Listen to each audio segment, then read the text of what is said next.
بتتابع الزمالك ازاي بقى الفترة دي؟ في انا تلفزيون. عارف انت واحد من عشاق نادي الزمالك، طبعا. ودايما بتتابع اخباره ودايما بتتابع ماتشات الفريق في مختلف الالعاب كمان، انا عارف كده كويس. لكن عايز اعرف مدى رضاك عن الزمالك في المرحلة الحالية وانت عضو بارز سابق في مجلس إدارة النادي.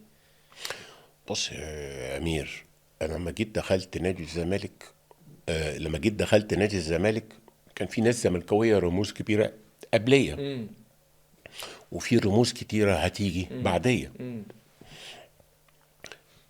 حب نادي الزمالك ده بيبقى حاجه زي ما واحد بيبقى اهلاوي مثلا، الحب النادي الاهلي جواه. امم. انا برضو حب نادي الزمالك جوايا.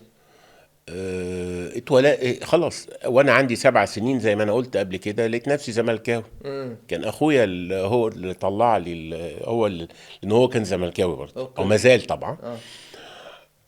ف نشأ الحب. فطبعا لما يبقى عندك وانت 7 سنين بتحب حاجه معينه وتوصل ل70 سنه، ده امم. بيبقى خلاص حاجه في دمك، طبعا ما طبعا تقدرش طبعا. انك انت تغيرها طبعا. او تتناسى.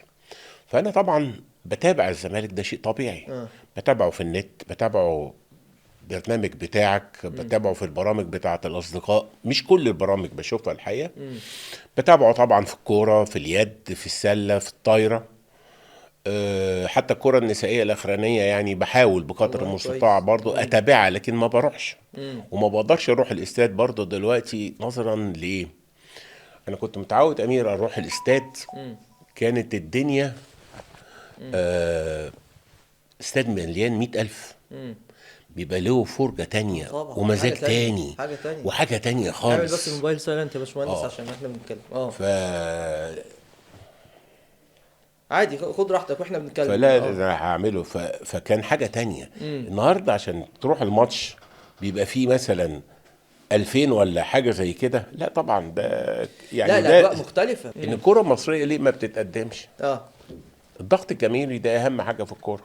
طبعا. الدوري الانجليزي اللي انت بتشوفه، واي فرق، مش هقول ليفربول ولا توتنهام ولا الحاجات دي، فرق اللي تحت الملعب بيبقى شكله ايه يا امين؟ مليان، ما فيهوش مكان. ما فيهوش مكان. أندية جماهيرية اللي بتخلص في مصر، ده سبب من الأسباب الكبيرة جدا في إن الكورة بتقل. امم. احنا كنا لما بنروح المحلة، المصري، الاتحاد، الأولمبي، آه، إسماعيلي اه طبعا، طبعا. السويس، كان في منتخب السويس والسويس الرياضي، كان بيبقى يوم عيد امم. في البلد اللي انت رايح، سواء زمالك أو أهلي. اه. وكان الضغط الجماهيري رهيب. الضغط ده هو اللي بيخلق المتعة في الكورة. صح صح صح. لكن انت النهارده اللعيب بينزل في 300 400 واحد، عادي. ولا مم. تبص. وخلي بالك رغم كده بيبقى اللعيب مضغوط برضه، امال لو الملعب مليان هيعمل ايه؟ بدليل بص يعني حسسنا الاهلي والزمالك نظرا لان لسه فيهم بعض عناصر الخبره القديمه. امم. لكن بص الفرق التانية لما بتسافر تلعب في افريقيا، امم. ما مشكله. بتكملش الدور الثمانية ولا بتاعه، تخرج ليه؟ مشكله. مش متعودين على الضغط الجماهيري. افريقيا اي ملعب بتروح تلعب فيه فرقة من مصر فل، صح. 40 50 60 ألف على حسب الملعب امم. شكله ايه. امم. فتلاقي المتعة بتروح. امم. لكن أنا لما كنت بروح الماتشات، سيبك حتى أو مسؤول أو غير مسؤول، وأقعد حتى في الدرجة الثالثة، كان اسمها زمان الدرجة الثالثة قبل ما عارف. يبقى اسمها الدرجة الثانية، امم. وتلاقي فلان جايب لك اليوستفندي وده بيعزم عليك بسجارة وبتاع، وناس أنت ما تعرفهاش. امم. الشحن الجمهور ده بيخلي اللاعب يطلع في أحسن كل حاجة حاجه. عنده. صح صح صح. بيطلع الحكم بيبقى عامل حسابه. بدليل في ناس كتيرة جدا في المسرح قبل ما بيبتدي المسرحية بتاعته بيبص من الكواليس يشوف المسرح فاضي ولا لا. امم. لما بيلاقيه فاضي مش مليان نفسه بتتسد. صح. ده اللي بيطلع الدنيا. مم. فعشان كده تلاقيني انت ما بقتش حابب تروح كتير يعني الماتشات. خالص. لكن انت راضي عن النادي دلوقتي ولا لا؟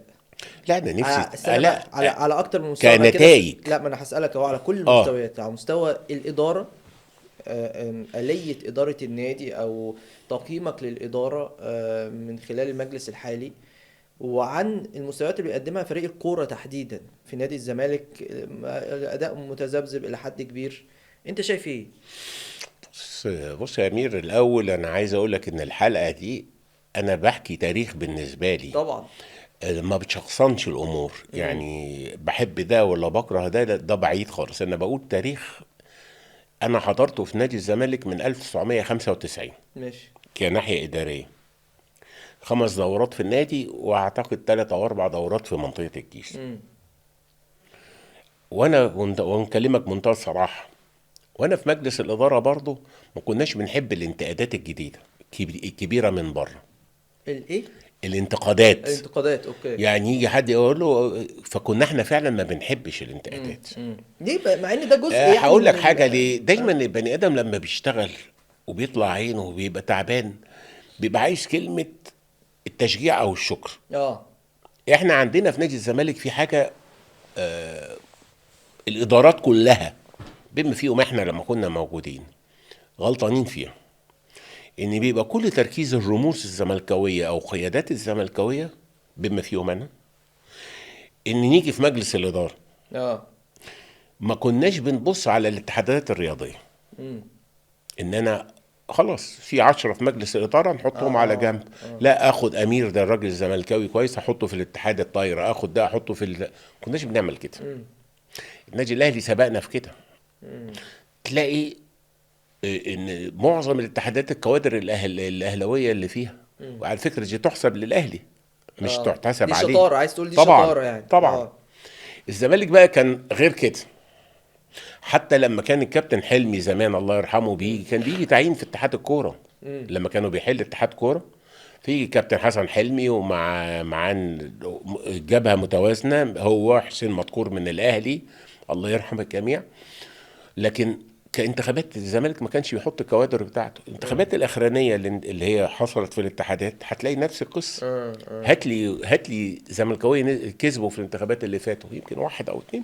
هات لي اعتقد مين. فيه، مش في ذهني دلوقتي، بس اعتقد في مختلف السله الاتحادات فيه انسى. وعادي. السله لا، اللي انا عارف كويس قوي مثلا يعني الطايره. اليد، معظم الناس اللي هم بتوع الزمالك مش فيها.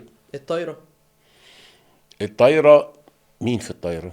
ياسر قمر. انا ما مش ياسر قمر يعني، زملكاوي؟ انا بقول لك انا حافظ ولاد النادي مين. اه. يعني في الطايره في احمد عبد الدايم، في نهاد شحاته، في كذا، ما سمعتش اساميهم دخلت. امم. ده على فكره مش غلطه دلوقتي، ده على على مر مدار الزمان على مدار طبعا. فترات طويله. طبعا. اه.